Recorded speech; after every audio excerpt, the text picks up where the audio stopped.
Big dick budget mods. All those guys, right? Yeah. And like what it used to be is like Oblivion came out. All right, you want to manually drag these mods in to your folders, and every time you want to undo something, you got to reinstall the game. All right, that's what we got. Then eventually they come out with the Oblivion Mod Manager. It's okay, it's an automated interface that does this shit for you, and a rollback changes, right?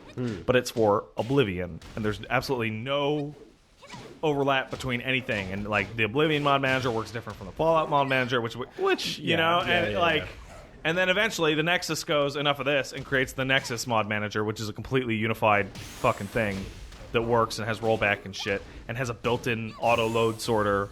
And all this stuff, and like that thing alone has made these games, because like, Wooly, I don't think you've done any modding of this sort ever. On PC. Yeah, the closest thing I can talk to you about is Mugen. Okay, so because I've done I've made my own Mugen. This is a different kind of thing, right? Yeah, so the main nightmare. No, wait, I've done Cross Tekken. You done Cross Tekken? Okay, well you remember that? Yeah, that's like drag and drop texture replacements, right?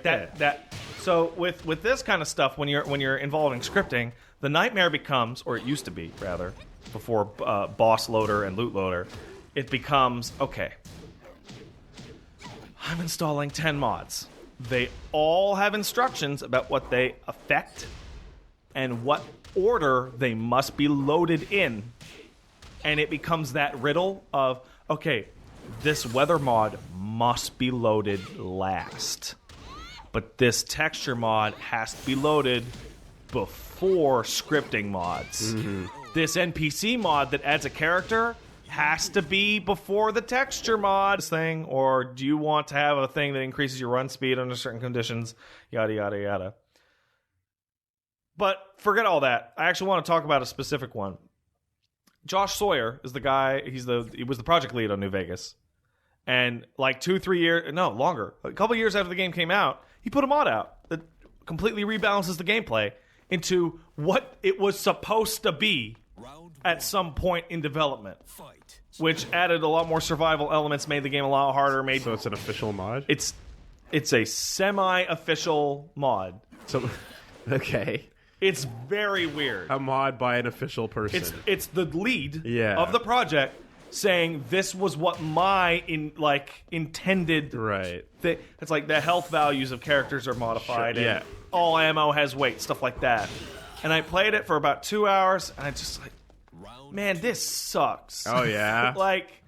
And it's one of those things where it's like a lot of these total conversion mods for these kinds of games, like, oh, we're gonna add heat and cold mechanics, and we're gonna add survival mechanics, and we're gonna have you can't fast travel anymore, and you can't carry as much because that's stupid. It's a more realistic, grounded experience. And I come away from that and go like, man, I don't care. I want to carry a million things in my backpack and shoot everyone with completely overpowered skills. Right. Right. It's too far. And to those who've beaten those games like a dozen times and want something a little grittier, I get it, but it's like, man, just way to suck the... Like, I was playing and it's like, oh, okay, I'm thirsty. I need to go get some water, but then my pack is full because I'm carrying 3 guns, so I gotta go back to town and sell all my stuff, and then you fast travel, and the fast travel has time take place in it. So you get to your location, and your character's like parched with thirst, and I was like, man, maybe I'm a baby casual, but it's just not for me, you know? But I thought you liked having all those little meters that governed, like, whether or not you're going to drop dead or starve or this or that or whatever. I can appreciate that, and I can appreciate it a lot more in a game that has those mechanics built into the core of its gameplay.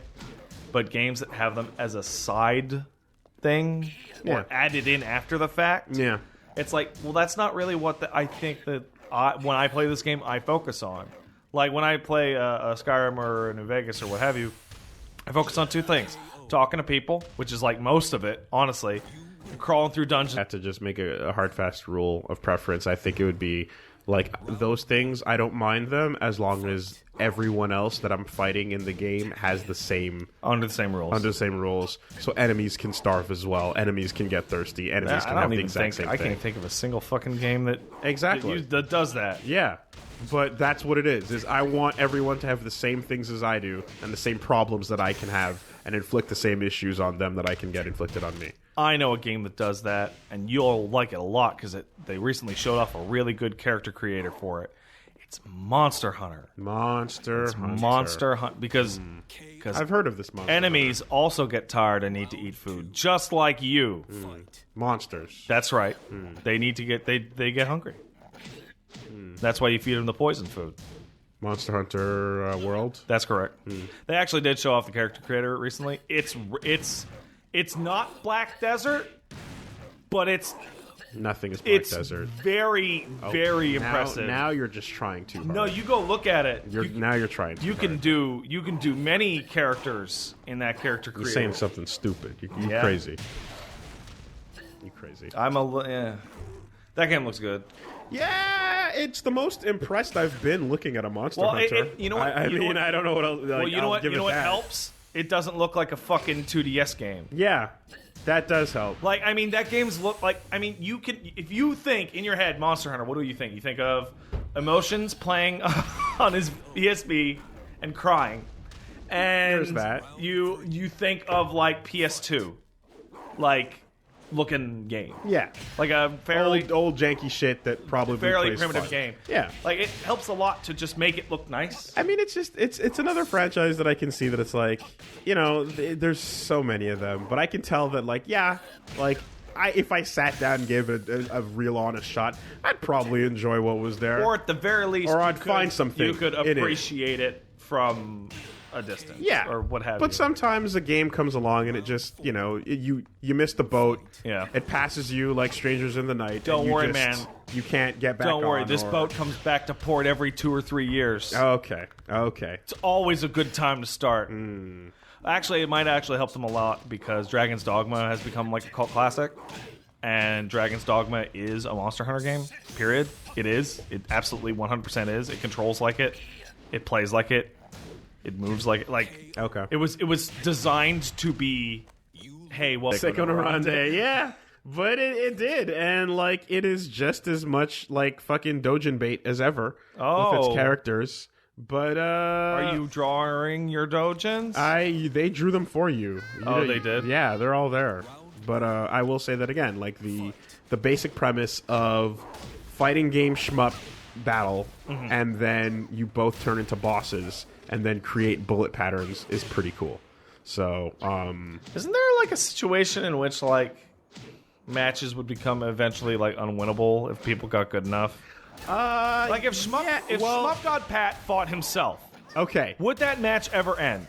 It can, because there's definitely unavoidable bullet patterns. Okay, there is unavoidable shit. And you have like bursts that blow away like all attacks, but you have a limited amount. Okay. And like you have a stamina system that means you're not going to be able to avoid certain things, you know? So there's that. It is at the end of the day a like it is still a fighting game. You know what I mean? You can't just dodge everything. But yeah, if you want that like that sort of experience, it's pretty fun. I spent a bunch of time playing Marvel vs. Capcom Infinite. Oh, wow. Yeah, that game came out. How was it? Did it? It did. I spoke to a friend of mine who we had been on the hanging out in Discord laughing at Marvel train for like since the game's announcement. Yeah. And he straight up was like, "Wait, it came out?" Yeah. And I'm like, "Wow, that bandwagon was way fun to get on." Yeah. But how is it? Like, for real? And side note, anyone yelling at me about Nier, like, please, I get it. I want to go through the first game first, or at the very least watch the LP to know the context. How's that going? I'm going through your things. Is it shit? It's pretty dumb. Yeah. But it's fine. Tried. But I'm trying. But that's what I want to do first, so please. All right? The Marvel train. Oh, people are shitting on you for Nier because you're playing Marvel. Because it's like now Persona's over. Start the next of the fucking giant crash. Okay, so I'm like that. Yeah. but I'm very aware that other people are not necessarily like that. Like when we finished the Persona 5 spoiler cast and we were walking out, I look over Wooly and go, put away the lulls for a second because I'm actually genuinely more interested in the reality of this. Why do you feel weird about it? Because it's everything that we've been like laughing at and going on about. It is all those things. It's all those things. Yeah. But at the end of the day, the gameplay is fine. Yeah. And the tag system, the new version of it, is really, like, it's interesting, Yep. and it lets you do fun things. I've seen some goofy shit with There's that some- stone system. It's such a fun, it's a fun way to, like, deal with, like, your whole team thing, because they're letting you tag back and forth so frequently means that, like, you can do a lot of crazy shit that you couldn't do in the past, but it also slows the game down a lot.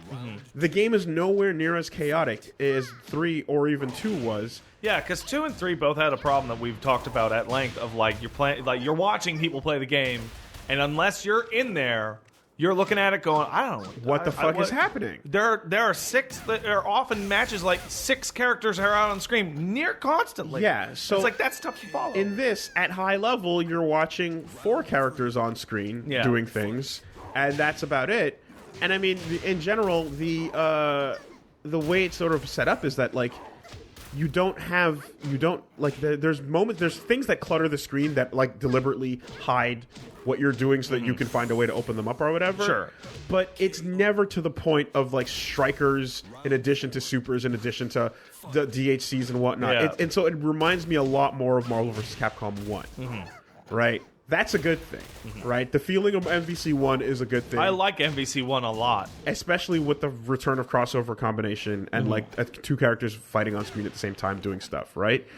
So you're doing all that, and you're, you know, and I mean, I'm just like trying to get the hang of like, okay, I'm using up my wall bounce, I'm using my ground bounce, I'm using my OTG. You can only do one per combo. You can only do one per combo. Colon first, or the hyphen Yeah. determines like, oh, well, the scaling on the damage is higher or lower or whatever, right?